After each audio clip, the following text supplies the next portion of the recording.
Assalamualaikum warahmatullahi wabarakatuh. Dengan saya Permadi Arya. Hari ini kita ada di Yerusalem, di komplek Masjidil Aqsa. Di belakang saya ada Haram Al-Sharif atau yang dikenal juga dengan Dome of Rock. Di depan saya inilah Masjidil Aqsa. Para dajjal, kadzabun yang terbiasa berdusta. Apa dustanya?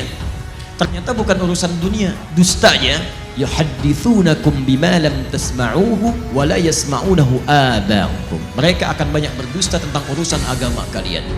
Mereka pandai bicara kepada kalian, menyampaikan sesuatu yang kelihatan benar, padahal itu begitu mengagetkan. Tapi dengan kepintarannya dia bicara masalah-masalah agama, tapi tidak ada ilmu di dalamnya, malah mengeluarkan orang-orang dari keyakinan kepada Allah. Masalahnya orang-orang Syiah ngaku nggak Islam, ngaku Muslim, tapi ngatakan Quran kurang, harus direvisi, ada 49 juz. Mereka mengkafirkan Abu Bakar dan Umar, orang yang pertama masuk Islam, muhajir, yang Allah puji mereka.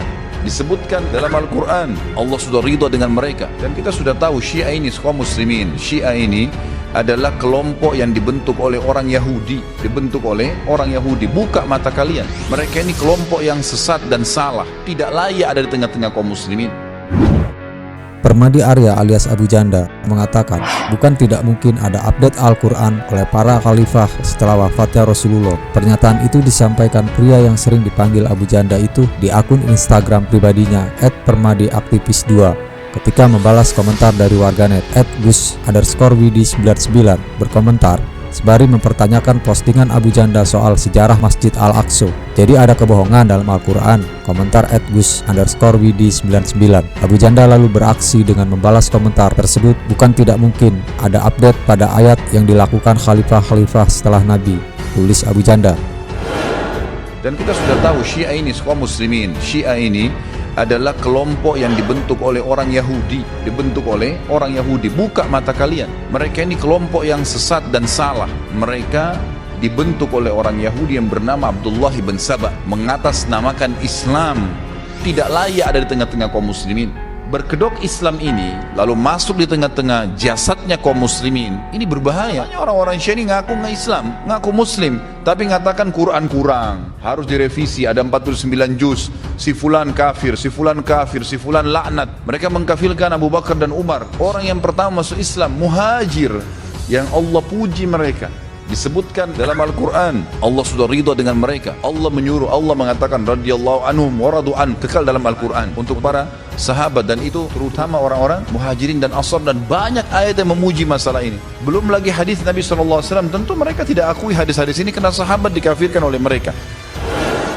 Akan datang alaikum pada kalian semua fi akhir zaman, di akhir-akhir masa kehidupan, dajjaluna kadzabun. Disebutkan dajjal, jamak lagi bentuknya. Para dajjal, kadzabun yang terbiasa berdusta. Apa dustanya? Ternyata bukan urusan dunia. Dustanya yuhadditsunakum bima lam tasma'uhu wa la yasma'unahu aba'ukum. Mereka akan banyak berdusta tentang urusan agama kalian. Mereka pandai bicara kepada kalian, menyampaikan sesuatu yang kelihatan benar, padahal itu begitu mengagetkan, keluar dari tuntunan agama. Jangankan engkau yang kaget saat mendengarnya, orang dulu pun kalau ikut dengar, ikutan kaget. Tapi dengan kepintarannya dia bicara masalah-masalah agama, tapi tidak ada ilmu di dalamnya, malah mengeluarkan orang-orang dari keyakinan kepada Allah. Di antara manusia ada orang yang kalau bicara kata-katanya menarik, retorikanya cantik, kadang-kadang bawa ayat-ayat Allah, tapi hati-hati, mereka itu musuh yang paling jahat.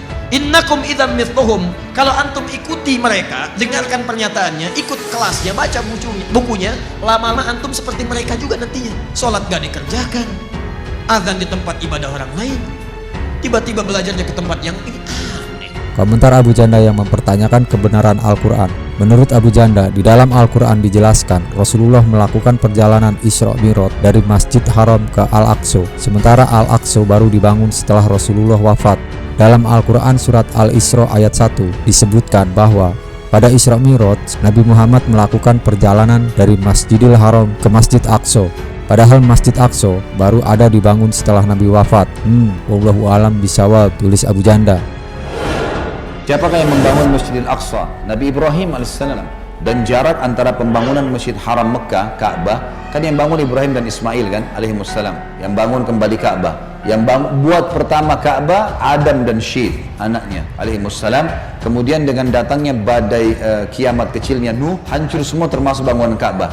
Di zaman Ibrahim alaihissalam dibangun kembali.